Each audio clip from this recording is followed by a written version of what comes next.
The ground shook as another explosion hit near the medical tent. Commander Veldar pressed his scaled body against the metal wall and tried to count how many soldiers were hurt. Too many. Way too many. The battle on planet Kepler 442b had been going for 3 days now.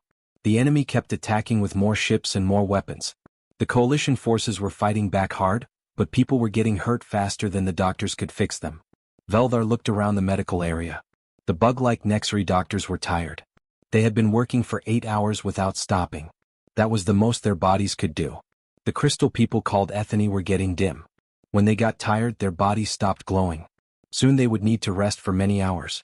More wounded coming in, someone shouted over the noise of guns and explosions. Veldar saw soldiers carrying their hurt friends into the medical tent. Some were bleeding. Others were not moving at all. The doctors worked fast, but there were not enough of them. Then he heard the sound of transport ships landing nearby. New medical help was coming. Veldar hoped it would be enough. The first person to step off the transport was a human male with black hair. His uniform said his name was Jin Kyo. Behind him came more humans, Lee Su, Kim Yu, Park Bo, and others. They all carried medical bags and moved quickly toward the wounded soldiers. Veldar had worked with humans before. They were strange compared to other species. They came from a planet that tried to kill everything that lived on it. This made them tough in ways that other species were not. But even humans got tired like everyone else. Or so Veldar thought. Jin Kyo went straight to a wounded Kordi soldier. The Kordi were made of living rock and their blood was like liquid metal. Most doctors needed special training to help them. But Jin started working on the wounded Kordi like he had done it 1,000 times before. How does he know what to do? Veldar asked Dr. Nethkar, the chief medical officer. I do not know, Nethkar replied. Human doctors learn fast. Very fast. Hours passed. The Nexri doctors had to stop working. Their bodies could not continue. The Ethany doctors were so dim now that they could barely see. They went to rest in special rooms where they could get their energy back. But the humans kept working. Jin Kyo had not stopped once. He moved from patient to patient without slowing down. Lee Su was working on 3 different soldiers at the same time. Kim Yu had saved 2 Nexri soldiers and 1 Ethany, even though she had never treated those species before today. Veldar watched them work. Something was different about these humans. They moved with energy that the other doctors did not have. Their hands were steady. Their eyes were focused. They did not look tired at all. Then Veldar saw something strange. Jin Kyo stopped working for just a moment. He reached into his medical bag and pulled out a small glass bottle. The bottle had no label on it. Jin took out a needle and filled it with liquid from the bottle. Then he pushed the needle into his own neck and injected the liquid into his body. Jin stood still for a few seconds. His eyes got very wide, then went back to normal.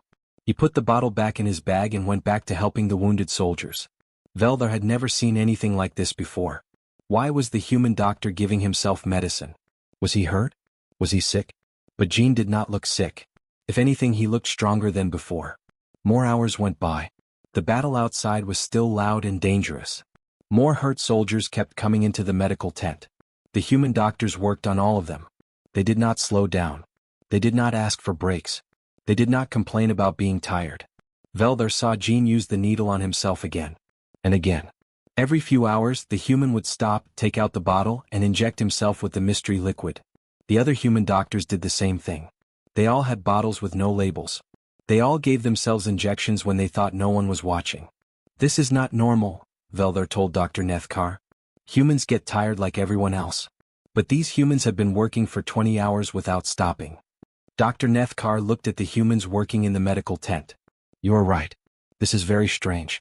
What are they injecting into themselves? I do not know, Veldar said. But whatever it is keeping them awake and working when everyone else has collapsed. The battle continued through the night. The human doctors continued working.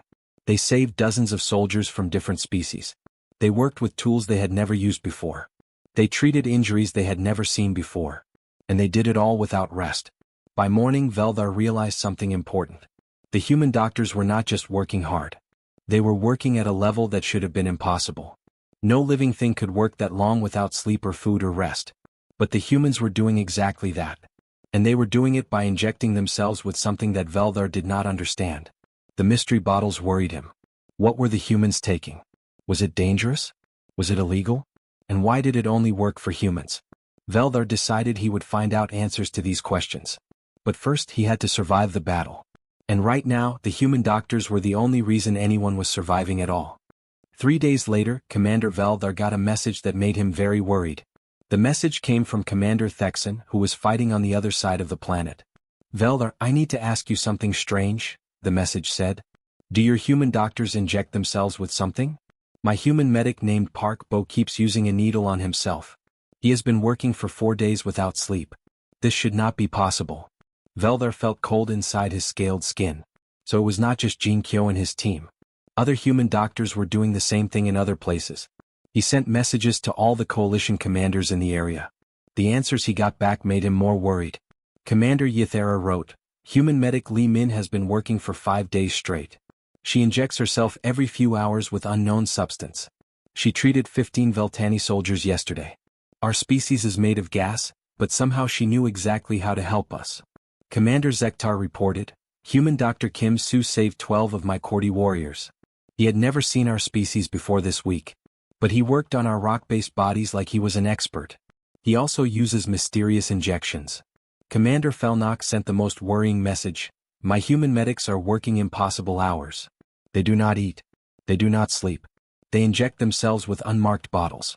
I am starting to think they are not fully human anymore. Veldar gathered all the messages and took them to Dr. Nethkar. The chief medical officer read every report twice. This is happening everywhere, Dr. Nethkar said.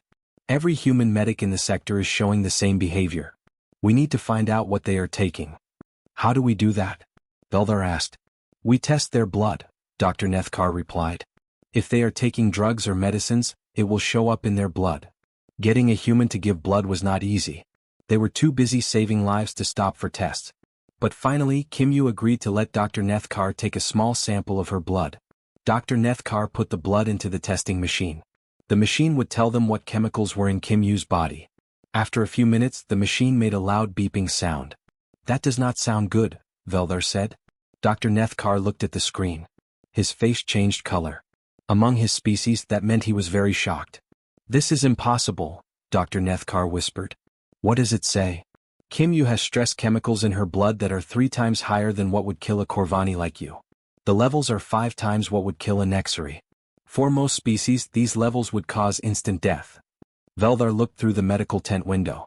Kim Yu was treating a wounded Ethany soldier. Her hands were steady. Her movements were quick and sure. She did not look like someone who should be dead. Are you sure the machine is working? Veldar asked. Dr. Nethkar ran the test again. The results were the same. Her body should have shut down hours ago, Dr. Nethkar said. Her heart should have stopped. Her brain should not be working. But look at her. Kim Yu finished helping the Ethany soldier. Then she moved to a Kordi patient. She had never treated a rock-based life form before this week, but she worked on the Kordi like she had studied their species for years. Her movements were perfect. She knew exactly where to cut and how to stop the metal blood from leaking out. How does she know what to do? Veldar asked. I do not know, Dr. Nethkar replied. It should take years to learn how to treat different species. But these humans are learning everything in days. They watched Jin Kyo work on a Veltani patient. The Veltani were made of gas held together by electric fields. It was very hard to treat them. Most doctors needed special equipment and years of training. But Jin was helping the gas being like it was easy for him. There, Veldar pointed. He is doing it again. Jin had stopped working. He pulled out his unmarked bottle and filled a needle with the liquid inside. He injected the liquid into his arm this time, not his neck. For a moment, Jin's whole body went very stiff. His eyes became very wide. Then everything went back to normal and he continued working. Did you see that? Dr. Nethkar asked. His body reacted to whatever he injected, Veldar said. For a second he looked like he was in pain. Or maybe scared. But then he went back to normal. They watched the other human doctors. Li Su injected herself in the leg. Park Bo used the needle on his shoulder. All of them had the same reaction, a moment of stiffness, wide eyes, then back to normal. They are all taking the same thing, Dr. Nethkar said. Whatever it is keeping them awake and working when their bodies should have collapsed. Is it making them smarter too? Veldar asked. They are treating species they have never seen before. They are doing surgeries they should not know how to do. I think, Dr. Nethkar said slowly, that whatever they are injecting is not just keeping them awake. It is changing how their brains work. Making them learn faster. Making them work better. But at what cost? Veldar wondered. As if to answer his question, reports came in from across the sector. Human medics were saving more lives than anyone thought possible. The survival rate for wounded soldiers had gone up by 60% wherever humans were working. But the humans themselves were starting to look different. Their skin was too pale. Their hands shook when they thought no one was looking. And their eyes had a strange light in them that made other species uncomfortable. Something was very wrong with the human doctors. But whatever was wrong was also saving hundreds of lives every day. 2 weeks into the battle, Veldar could not wait any longer. He had watched Jean Kyo inject himself 12 times in the past day alone. The human medic had been working for 14 days straight without real sleep. His skin was getting gray. His hands shook when he thought no one was watching. But he kept saving lives like nothing was wrong. Veldar waited until Jean was alone in the supply room. The human was counting medical tools and putting them into bags. His movements were too fast, too sharp. Everything about Jean looked wrong, but he kept working perfectly. "Jean," Veldar said, stepping into the room and closing the door behind him. Jean looked up. His eyes were too bright, like there was fire behind them. "Commander? Do you need medical help?" "I need answers," Veldar said. He moved closer to Jean. "Those injections. What are they?" Jin's hands stopped moving. He set down the medical tools very slowly. "I do not know what you mean, Commander." "Do not lie to me," Veldar said. His voice was firm but not angry. "I have watched you inject yourself dozens of times. Every human medic is doing the same thing. I have reports from 5 different commanders. All the human doctors are using mysterious bottles with no labels." Jean was quiet for a long moment. He looked at the floor, then at his hands, then finally at Veldar. "It is part of our emergency protocols," Jean said finally. "That is not a real answer," Veldar replied. "Are you taking combat drugs? Enhancement chemicals? Because if you are using illegal substances to stay awake, I need to know." "They are not illegal," Jean said quickly. "At least not for humans." Veldar felt his scales get cold. "What do you mean, not for humans?" Jean sat down on a supply box. He looked very tired suddenly, but also like he was thinking hard about what to say. "Commander, have you ever been to Earth?" Jean asked. "No. I have read reports about your home planet." "The reports do not tell you everything," Jean said. "Earth tried to kill everything that lived on it. Every day. Poison in the air. Poison in the water. Animals that wanted to eat us. Weather that could freeze us or burn us. Diseases that killed millions of our people." Veldar knew some of this. Earth was famous for being a death world. Most species could not live there without special equipment. "What does this have to do with your injections?" Veldar asked. "Our bodies learned how to survive things that would kill other species," Jean explained. "We can eat food that is poison to most life forms. We can breathe air that would hurt Nexary lungs. We can live in temperatures that would freeze Ethany or burn Cordy." "I know humans are tough," Veldar said. "But you have been working for 2 weeks without sleep." Jean pulled out one of his unmarked bottles. The liquid inside was clear, but it seemed to move strangely in the light. "This is not just one chemical," Jean said. "It is many chemicals mixed together. Adrenaline to keep us awake. Neurotransmitters to help our brains work faster. Pain blockers so we do not feel how much our bodies hurt. Metabolic enhancers to give us energy when we have no food." Veldar stared at the bottle. "That sounds like it would kill most species." "It would," Jean agreed. "The smallest drop would stop your heart in minutes. It would turn Ethany crystal structures into powder. Nexary nervous systems would burn out completely." "But not humans? Our bodies can handle stress levels that are impossible for other species," Jean said. "We evolved to survive when everything around us was trying to kill us. So we learned how to push our bodies past normal limits."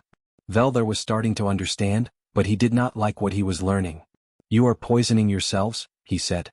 "We are doing what needs to be done," Jean replied. "Look around you, Commander. How many soldiers are alive because human medics worked on them? How many Corvani, Nexary, Ethany, Cordy, and Veltani are going home to their families because we pushed our bodies past what should be possible?" Veldar had to admit Jean was right. The survival numbers were incredible. Before the humans arrived, 6 out of 10 wounded soldiers died. Now 8 out of 10 wounded soldiers lived. "But what is it doing to you?" Veldar asked. "You look sick. Your skin is gray. Your hands shake." Jean was quiet for a moment. Then he said, "The chemicals help us work longer and faster than our bodies should allow. But they also cause damage. Every injection hurts us a little bit more." "Then why do you keep taking them?" "Because people are dying," Jean said simply. And we can save them if we push ourselves hard enough. Veldar looked at Jin's face. The human medic looked older than when he first arrived. His eyes were tired behind the chemical brightness. His hands had small cuts that were not healing properly. How long can you keep doing this? Veldar asked. As long as people need help, Jin replied. That is not what I meant. How long before these chemicals kill you? Jin stood up and put the bottle back in his medical bag. I do not know, Commander. We have never pushed this hard for this long before. You are experimenting on yourselves? We are adapting, Jin corrected. Humans are good at adapting. Even when it hurts. Veldar watched Jin walk toward the door. The human moved like someone much older than his years. His steps were careful like he was in pain. Jin, Veldar called out. Yes, Commander? Thank you for saving my soldiers. Jin smiled, but it looked sad. It is what we do. After Jin left, Veldar sat alone in the supply room and thought about what he had learned. The humans were not using enhancement drugs.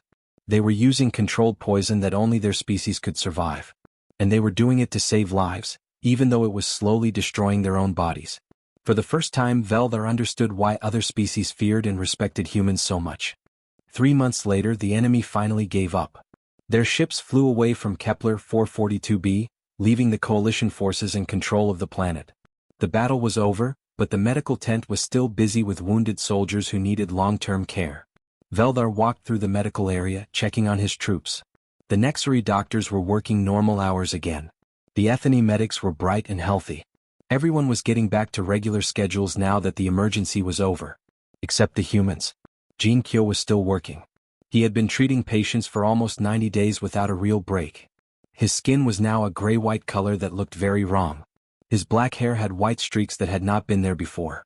When he walked, he moved like an old man even though he was only 30 years old. Jin, Veldar called out. The emergency is over. You can rest now. Jin looked up from the Cordy patient he was helping. His eyes were still too bright, but now they looked strange in other ways too. The skin around them was dark and sunken. There are still patients who need care, Jin said. His voice was hoarse like he had been shouting for weeks. The other doctors can handle them now, Veldar replied. You have done enough. Jin finished bandaging the Cordy's arm, then stood up slowly. Veldar noticed that Jin's hands were shaking badly. The human tried to hide it by putting his hands in his pockets, but Veldar could still see the trembling in his shoulders. I suppose you are right, Jin said. Maybe I will rest for a few minutes. Jin took 2 steps toward the exit and then collapsed. His body hit the floor hard. Jin started shaking all over, not just his hands. His breathing became fast and shallow.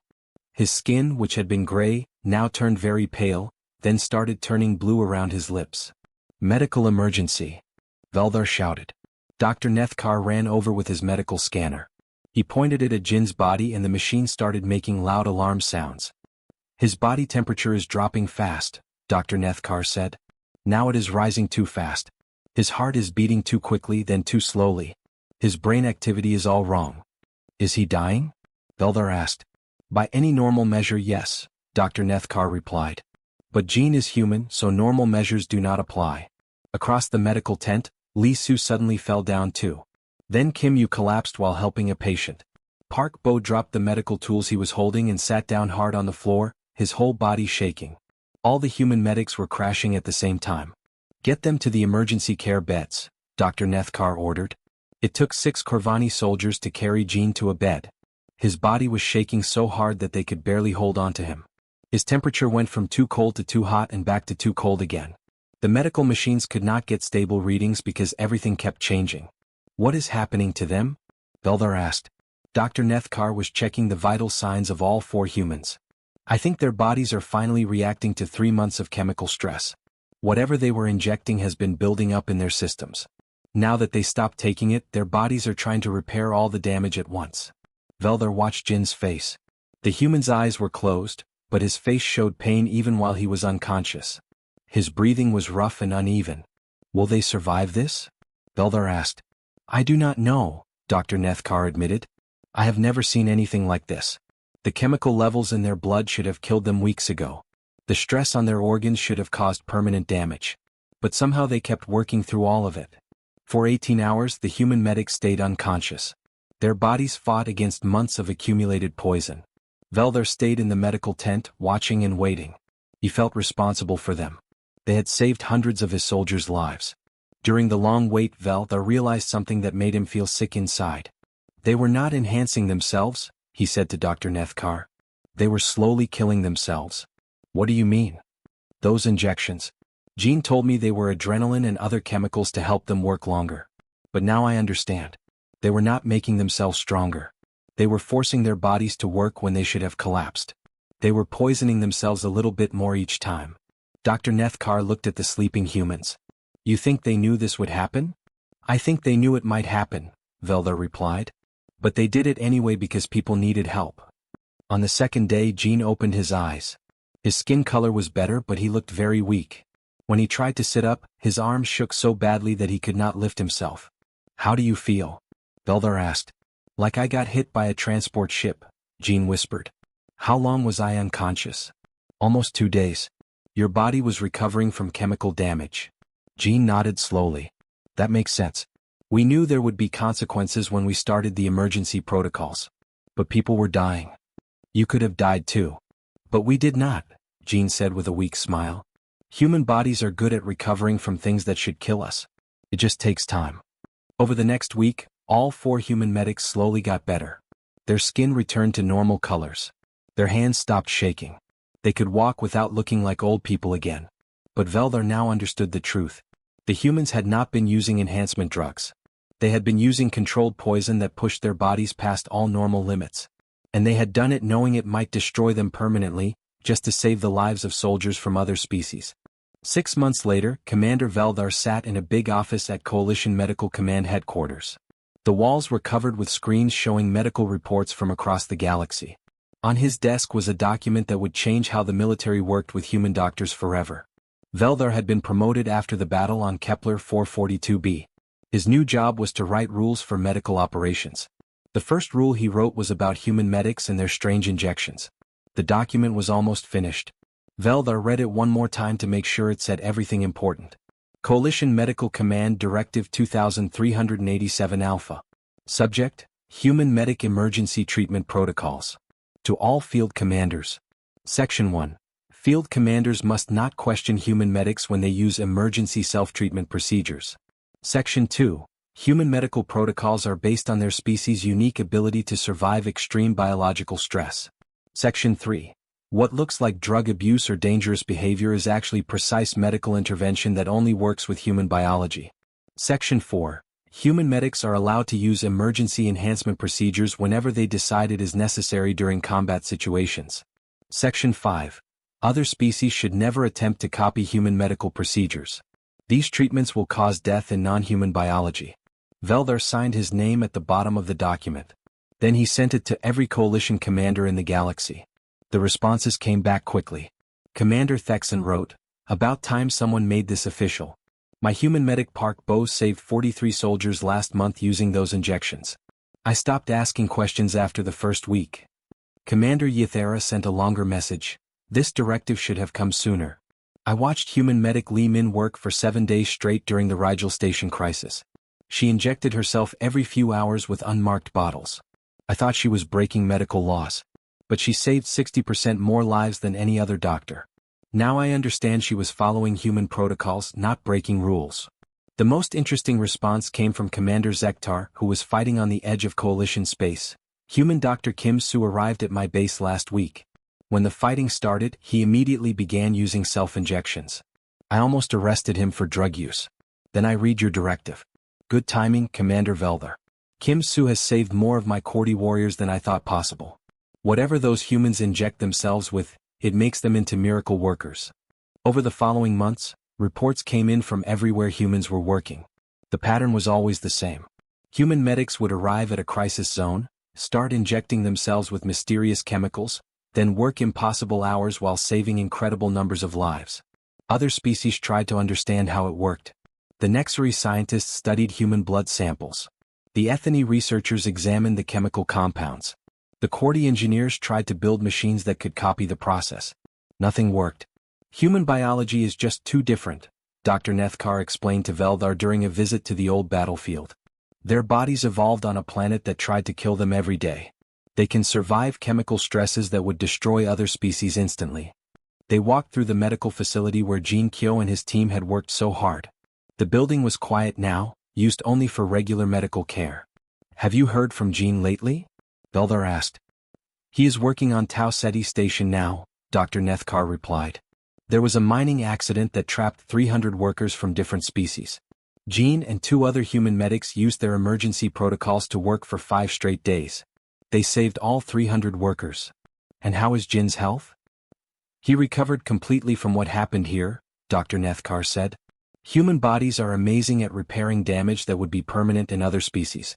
Jin looks exactly like he did before the battle. A message came to Veldar's communication device. It was a request from Commander Felnock on the other side of the galaxy.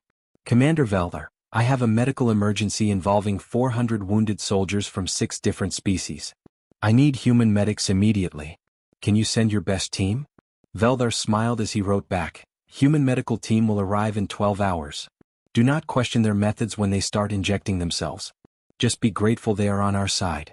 By the end of the year, human medics had become the most requested medical personnel in Coalition space. Every commander wanted them for difficult missions. Every hospital wanted them for emergency situations. Every colony asked for them during disasters. The humans never asked for special treatment. They never demanded extra pay or better conditions. They just showed up, injected themselves with their mysterious chemicals, and saved lives at rates that seemed impossible. Young officers still asked questions sometimes. Why do human doctors inject themselves with unmarked bottles? A new Nexari lieutenant asked Veldar during a training session. Because they can survive things that would kill you or me, Veldar replied. They push their bodies past normal limits to save lives. Do not try to understand it. Do not try to copy it. Just be thankful that these crazy, self-destructive, impossibly tough humans are fighting for us instead of against us. The lieutenant looked confused. But should we not know what medical treatments our allies are using? Veldar thought about Jin Kyo collapsing after 3 months of chemical stress. He thought about how the human had recovered completely and gone back to saving lives. He thought about the hundreds of Coalition soldiers who were alive because humans were willing to poison themselves to help others. Some things, Veldar said finally, you do not need to understand. You just need to trust.